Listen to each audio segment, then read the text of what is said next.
Hello everyone. जैसे कि आप देख सकते हैं कि मैंने टैरो कार्ड स्प्रेड्स कर लिए हैं और हर एक कार्ड का हर एक डायरेक्शन है। उन डायरेक्शंस के अंदर उनके छिपे आंसर्स है, उनके छिपे सीक्रेट्स हैं कि आपके हर एक डायरेक्शन में कौन कौन सा रिजल्ट आपको मिलता है घर में। यही आज हम पूरा बताने की कोशिश करेंगे। मैं आपको छोटा सा पहले डिस्क्रिप्शन दे देती हूँ कि आपको कार्ड कैसे चूज करना है। आपको फर्स्टली, जैसे मैंने लास्ट वीडियो में भी बताया, कि आपको सबसे पहले अपने ईश्वर, अपने इष्ट देव, अपने गुरुदेव, आप जिसको भी बहुत अच्छे से मानते हैं, उनका ध्यान करना है। उनका ध्यान करने के बाद, मन में प्रार्थना करने के बाद कोई एक कार्ड चूज करिए। आप दो कार्ड भी चूज कर सकते हैं, बट आपका मन, आपका विश्वास, आपका फेथ बोलना चाहिए कि आपको दो कार्ड चूज करने हैं। अदरवाइज अगर आप एक ही चूज करिए तो ही ज्यादा बेटर है। एक कार्ड चूज करने के बाद आपको पता लग जाएगा कि मेन आपकी कौन सी डायरेक्शन डिस्टर्ब है, क्या क्या आपको रिजल्ट मिल रहे हैं, क्या क्या उसके प्रभाव है आपके घर के अंदर, आपके घर में जितने भी सदस्य हैं उनको क्या क्या रिजल्ट्स मिल रहे हैं। ये सब इन्हीं कार्ड्स के थ्रू आपको मिलेगा। मैंने कार्ड्स के साथ ये क्रिस्टल्स भी लगाए हुए हैं। इन क्रिस्टल की सहायता से आप इजीली आप अपने कार्ड को पहचान सकते हैं। सबसे पहला ये पर्पल वन है, सेकंड जो है ये रोज वन है, थर्ड जो है ये टाइगर्स आई है जिसका ब्राउन कलर का क्रिस्टल है, एंड फोर्थ जो है ये ग्रीन है जिसको एमरल्ड बोलते हैं। ये एमरल्ड का क्रिस्टल है। इनमें से आप कोई भी चूज कीजिए। उसके बाद हम स्टेप बाय स्टेप आपको रिजल्ट बताने की कोशिश करेंगे, आपको प्रभाव बताने की कोशिश करेंगे, इसकी गुण भी बताने की कोशिश करेंगे, साथ ही साथ समाधान कैसे प्राप्त कर सकते हैं ये भी बताने की कोशिश करेंगे। तो आई होप आप अब मन में प्रार्थना करके आप कोई एक कार्ड चूज कर लेंगे। उसके बाद हम रिजल्ट स्टार्ट करेंगे। फर्स्ट कार्ड, तो फर्स्ट कार्ड जिसने भी चूज करा था, जो जिसका कलर पर्पल कलर है, जिसको हम एमेथिस्ट भी बोलते हैं, ये क्रिस्टल जिसने भी चूज करा था, उसका कार्ड जो है ईस्ट डायरेक्शन से रिलेटेड आया है। यानी कि आपके घर की ईस्ट डायरेक्शन कहीं ना कहीं डिस्टर्ब है, ज़्यादा प्रभावित हो रखी है। इसके क्या क्या रिजल्ट आपको मिल रहे हैं घर के अंदर, घर के सदस्यों के साथ। सबसे पहले पितृ दोष का इशू सबसे ज़्यादा दिख रहा है। तो पितृ दोष के इशू के अंदर, घर के अंदर स्वास्थ्य से संबंधित, घर का कोई बड़ा जो भी होगा स्वास्थ्य से संबंधित इशू फेस कर रहा होगा। साथ ही साथ लोगों के अंदर आपसी मेल नहीं होगा। जितने भी घर के सदस्य होंगे उनका आपसी मेल नहीं होगा। एक साथ बैठ के घर के अंदर ढंग से आप खुशहाल तरीके से नहीं बैठ पाते होंगे। कोई ना कोई बात, वाद विवाद छिड़ जाती होगी इस डायरेक्शन की वजह से। ये डायरेक्शन डिस्टर्ब होने की वजह से ये प्रभावित, ये कहीं ना कहीं बहुत पॉजिटिव भी है। बहुत ज्यादा मिस हैपनिंग नहीं होती है। कहीं ना कहीं आपके पितृ दोष, सिर्फ और सिर्फ पितृ दोष डिस्टर्ब है, जिसकी वजह से ये इश्यूज छोटे छोटे आप फेस कर रहे हैं। घर में सदस्यों के साथ मेल जोल नहीं फेस नहीं कर पा रहे हैं। अच्छा, जिसे कहते हैं कि बहुत प्यार भरा माहौल नहीं देख पा रहे हैं, सिर्फ और सिर्फ इसी की वजह से। तो पितृ दोष को आपको ठीक करना पड़ेगा। पितृ दोष को ठीक करने के लिए आप पितृ दोष की पूजा भी करा सकते हैं, और कहीं ना कहीं आप हमसे संपर्क करके और अच्छे से पितृ दोष से रिलेटेड समाधान भी पा सकते हैं। नहीं तो आप किसी भी आप मंदिर में जाइएगा या कोई भी अच्छे प्राचीन मंदिर में जाइएगा, वहां पे आपके पितृ दोष की पूजा बहुत इजीली हो जाती है। आप वो कराइएगा। हर एक साल में जब श्राद्ध का टाइम आता है या उनके कोई जो तिथि आती है, उनमें आप स्पेशली करा सकते हैं। आपको कहीं ना कहीं वो दोष को दूर करना पड़ेगा। साथ ही साथ आप शाम के टाइम पे एक दिया जो है वो जरूर प्रज्वलित कर सकते हैं। शाम के टाइम पे दिया, पितरों का एक दिया होता है जिसे आपको, जहाँ पे भी आप पानी भरते हैं, उन पानी भरने वाली जगह पे आपको एक स्वयं एक दिया जलाना है। प्रत्येक दिन घर की महिला ही जो जलाएंगी वो घर में, और वो दिया जो है वो पितृ दोष से रिलेटेड जो इशू है वो बिल्कुल क्लियर कर देता है, और घर के सदस्यों में आपसी मतभेद जो है वो बिल्कुल दूर कर देता है। साथ ही साथ प्यार की भावना और निस्वार्थ की भावना ये बहुत जागृत कर देता है। ईस्ट डायरेक्शन ये डिस्टर्ब होने की वजह से एक और इशू जो आ रहा है कि घर के सदस्य एक साथ ना होके बहुत ज्यादा इधर से उधर बिखरे हुए हैं, यानी कि किसी की ट्रैवलिंग हो रही है, कोई जॉब में बिजी है, कोई बिजनेस में बिजी है, कोई पढ़ाई में बिजी है। एक साथ लोगों की एक साथ भावनाएं तक जो हैं वो एक साथ नहीं महसूस कर पाते होंगे। ये ईस्ट डायरेक्शन की डिस्टरबेंस आपके घर में बताती है। साथ ही साथ ये होता है कि लैक ऑफ डेस्टिनी, यानी कि डेस्टिनी आपका साथ नहीं दे रही है, लक आपका साथ नहीं दे रहा है। आपके घर के सारे जितने भी सदस्य हैं कंफ्यूजन से भरे हुए हैं। तो ये ओवरऑल जो इश्यूज हैं ईस्ट डायरेक्शन वालों के साथ फेस हो रहा है। इस जिसने भी ये पर्पल वाला कार्ड चूज करा है उनके साथ ये डिस्टरबेंस आ रही है।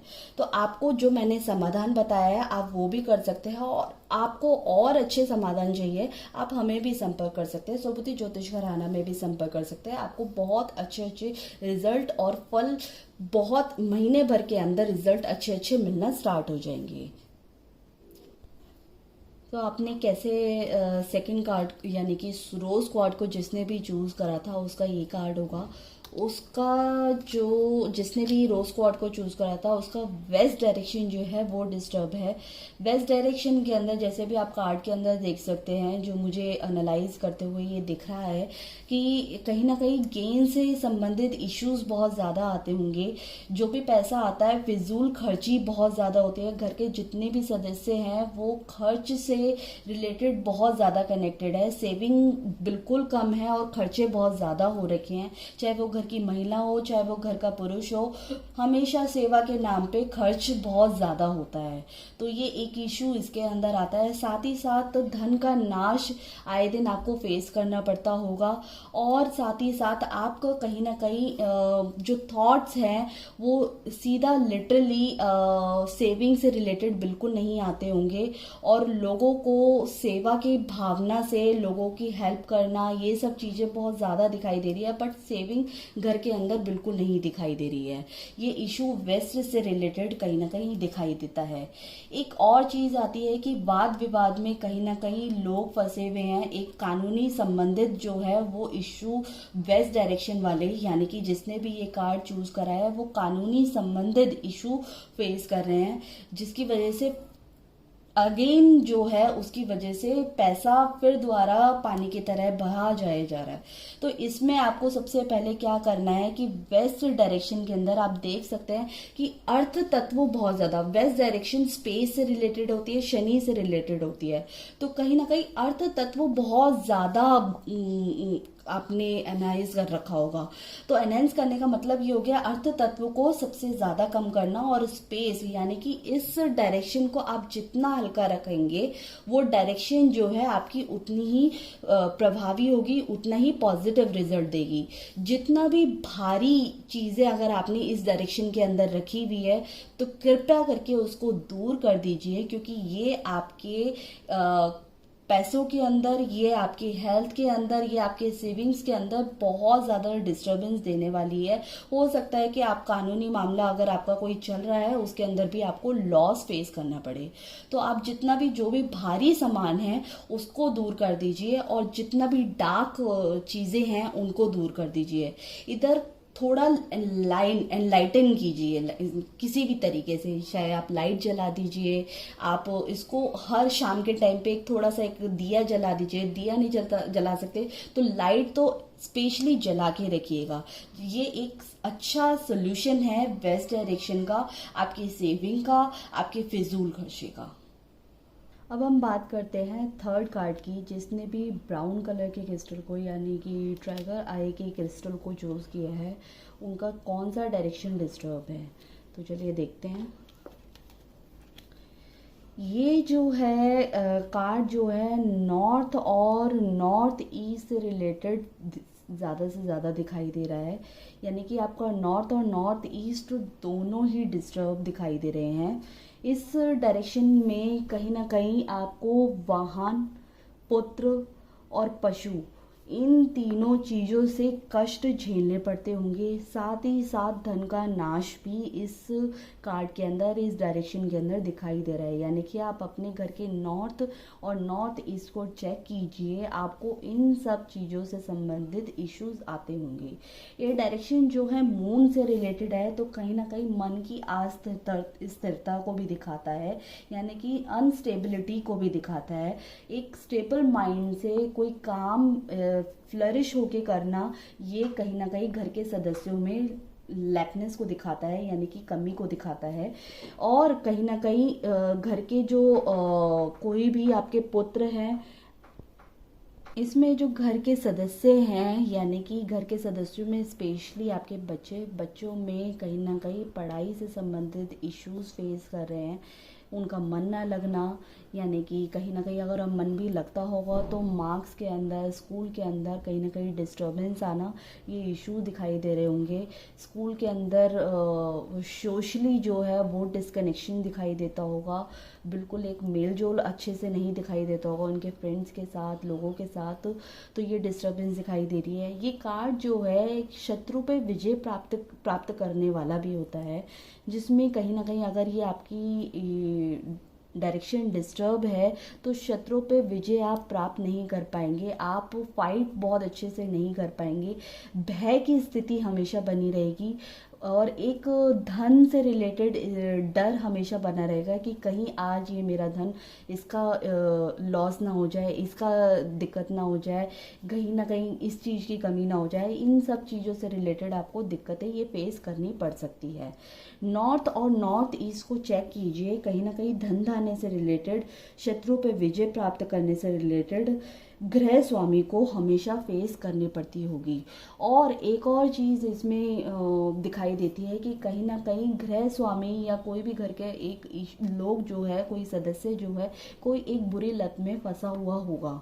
ये इश्यूज नॉर्थ और नॉर्थ ईस्ट वालों को फेस करने पड़ते होंगे। अगर कुछ ऐसा इशू है तो आप सबसे पहले अपने नॉर्थ और नॉर्थ ईस्ट को देखिए कि कहीं वो ज़रूरत से ज़्यादा झुका या ज़रूरत से ज़्यादा ऊपर उठा हुआ तो नहीं है। जैसे आप ये देख सकते हैं, ये माउंटेन जो है ज़रूरत से ज़्यादा झुका या ज़रूरत से ज़्यादा कहीं नीचे दिखाई दे रहा है, तो ये एक इधर दिखाई दे रहा है। आप अपने घर को इन सब चीज़ों से चेक कीजिए। अगर ये इशू है तो प्लीज़ इमीडिएटली इसको ठीक करा लीजिए, क्योंकि ये जो है सबसे ज़्यादा इशू फेस करेगी आने वाले समय आपके साथ साथ, तो साथ में आने फ्यूचर में जितने भी सदस्य हैं, आपका जो परिवार अगर वृद्धि भी होगी तो भी उनको भी बहुत ज़्यादा दिक्कत होगी। पुत्र को सबसे ज़्यादा दिक्कत इन डायरेक्शन के अंदर सबसे ज़्यादा होगी, तो इसको ठीक करा लीजिए। और अगर आपको अच्छे समाधान चाहिए तो आप सुकृति ज्योतिष घराना में ज़रूर कांटेक्ट कीजिए। अब हम बात करते हैं फोर्थ कार्ड, यानी कि जिसने भी इस ग्रीन कलर यानी कि एमरल्ड को चूज़ करा था उससे रिलेटेड है। यानी कि उनका जो सबसे ज़्यादा डायरेक्शन है साउथ की डायरेक्शन, साउथ ईस्ट से रिलेटेड डायरेक्शन डिस्टर्ब दिखाई देती है। बहुत ही दुविधा से बड़ी ये डायरेक्शन दिखाई देती है। इसमें हर तरीके से, यानी कि ये जो कार्ड है रिलैक्सेशन से रिलेटेड है, नेम फेम से है, और आपके घर में जितना भी नेम फेम तो हो ही गया, साथ ही साथ जितना भी सोशल कनेक्शन है, जितना भी अपॉर्चुनिटीज़ हैं, जितनी भी जॉब में, बिजनेस के अंदर जो प्रॉफिट्स हैं, वो सब लॉसेस, वो सब दिक्कतें इन डायरेक्शन के अंदर आपको फेस करनी पड़ रही होंगी। ये डायरेक्शन जो है साउथ की डायरेक्शन है, साउथ ईस्ट की डायरेक्शन है, शुक्र से रिलेटेड है। जब शुक्र अगर डिस्टर्ब हो जाता है तो कहीं ना कहीं भौतिक सुख, नौकर चाकर, वाहन और भवन, इन चारों तरफ से दिक्कतें आपको फेस करनी पड़ सकती हैं, और आप शायद फेस भी कर रहे होंगे। और इसकी वजह से डिप्रेशन के मरीज भी बनते चले जा रहे होंगे, यानी कि घर का कोई ना कोई डिप्रेशन का इशू भी फेस कर रहा होगा। इसके अंदर जो इशू मेरे को जो सबसे ज़्यादा दिखाई दे रहा है कि आपका जो डायरेक्शन है, आप घर के अपने घर के डायरेक्शन को देखिए, साउथ का या साउथ ईस्ट का, उसमें कहीं बहुत ज़्यादा जलीय तत्व तो नहीं आपने ज़्यादा फैला रखा। जलीय तत्व आप देख सकते हैं कि जलीय तत्व बहुत ज़्यादा विस्तार से भरा हुआ है। यानी कि जब जलीय तत्व विस्तार से भरा होने का मतलब यानी कि आपकी कोई पेंटिंग वाटर से रिलेटेड या वाटर से रिलेटेड कोई भी मटेरियल जो है वो उधर फ्लावर बास हो गया, फ्लावर पेंटिंग हो गई, वाटर पेंटिंग हो गई, या कोई भी पानी एक्वेरियम हो गया, ये सब वो जलीय तत्व हैं। अगर कहीं पे भी अगर वाटर कंटेंट आपके इस डायरेक्शन के अंदर सबसे ज़्यादा है तो इस डायरेक्शन में इन सब चीज़ों को रिमूव करिए, क्योंकि ये डायरेक्शन आपके घर को बिल्कुल बुरी तरीके से तबाह कर देगी। आपकी जितने भी इशू हैं इनको सब तरीके से परेशान कर देगी, और पुत्र को डिप्रेशन का मरीज बनाना, घर के बड़े सदस्यों को बीमारियों से ग्रस्त करना, ये सब इन डायरेक्शन के अंदर दिखाई दे रहा है। आप देख सकते हैं कि ये जो है बिल्कुल अपना क्रॉस करके एक व्यक्ति बैठा हुआ है, उसको कोई भी सूद बूद नहीं है, कुछ भी कुछ नहीं है, मतलब लॉस इतने ज़्यादा फेस कर चुका है कि उसकी सूद बूद जो है वो बिल्कुल ख़त्म हो चुकी है। अब वो ना कोई पॉजिटिव चीज़ ग्रैस्प कर पा रहा, ना कोई नेगेटिव चीज़ ग्रैस्प कर पा रहा। वो अपनी इतनी दिक्कतों में फंसा हुआ है जो आगे चल के मृत्यु भय तक को ले जाती है। तो कृपया करके आप, अगर आपके घर के अंदर इस डायरेक्शन के अंदर वाटर कंटेंट बहुत ज़्यादा है तो प्लीज़ इसको रिमूव करिए। और शुक्र से संबंधित चीज़ें, यानी कि इस डायरेक्शन के अंदर शुक्र से संबंधित क्या हो गया, आप वाइट चीज़ों को या रेड चीज़ों को भी आप एनहांस कर सकते हैं। आप क्या कर सकते हैं, इधर एक अगर फ्लावर बास की बजाय फ्लावर बास के अंदर मिट्टी भी भर के अगर आप रख देते हैं, वो भी आपको पॉजिटिव रिजल्ट दे देगी। और अगर आपको बहुत अच्छे से बहुत ज़्यादा अगर डिस्टर्बेंस इन्हीं सब चीज़ों से रिलेटेड आ रही है तो आप मुझे कांटेक्ट कीजिए। आपको मैं इजीली तरीके से, बहुत अच्छे तरीके से आपको समाधान बताने की पूरी कोशिश करूँगी, क्योंकि इन वीडियो के अंदर पूरी तरीके से समाधान बताने का मतलब है वीडियो को बहुत ज़्यादा लंबा करना, वो हमें नहीं करना है। अगर आपको इन सब चीज़ों से रिलेटेड डिस्टर्बेंस आ रही है तो यू कैन कॉन्टेक्ट अस। तो आई होप आपको इन सब डायरेक्शंस के बारे में पता लगा, और आपके घर में जो दिक्कतें आ रही हैं, कौन कौन डायरेक्शन, अगर कोई से आप डायरेक्शन में प्रॉब्लम को फेस देखिए कि आपको इन सब चीज़ों से रिलेटेड इशू आ रहे हैं, तो यानी कि आपका ये डायरेक्शन डिस्टर्ब है। अगर डिस्टर्ब है, मैंने समाधान भी आपको बताया, आप उसको समाधान को करने की कोशिश करिए। अगर आप रेमेडी करते हैं, आपको अच्छे फल मिलते हैं और आगे आपको और अच्छे रिजल्ट का मज़ा लेना है तो आप मुझे आगे कांटेक्ट कर लीजिएगा। तो आई होप आपको ये वीडियो मेरी पसंद आई। मेरा ये छोटा सा एफर्ट था कि घर बैठे बैठे लॉकडाउन के अंदर भी आपको कैसे रेमेडी इजीली अवेलेबल हो जाए, आपके घर के अंदर सुख समृद्धि ऐश्वर्य कैसे आपको प्राप्त हो, ये मैंने पूरे इस वीडियो में बताने की कोशिश करी है। आपको अच्छी लगी हो तो प्लीज़ इस वीडियो को शेयर कीजिएगा ज़्यादा से ज़्यादा, और मेरे यूट्यूब चैनल को ज़रूर सब्सक्राइब करिएगा, क्योंकि ये जो सब्सक्रिप्शंस है मेरे लिए बहुत मोटिवेशन का काम करती है और मैं वीडियो को और बनाने के लिए और ज़्यादा प्रोत्साहित होती हूँ। सो आई होप आपको अच्छा लगा हो। Thank you so much.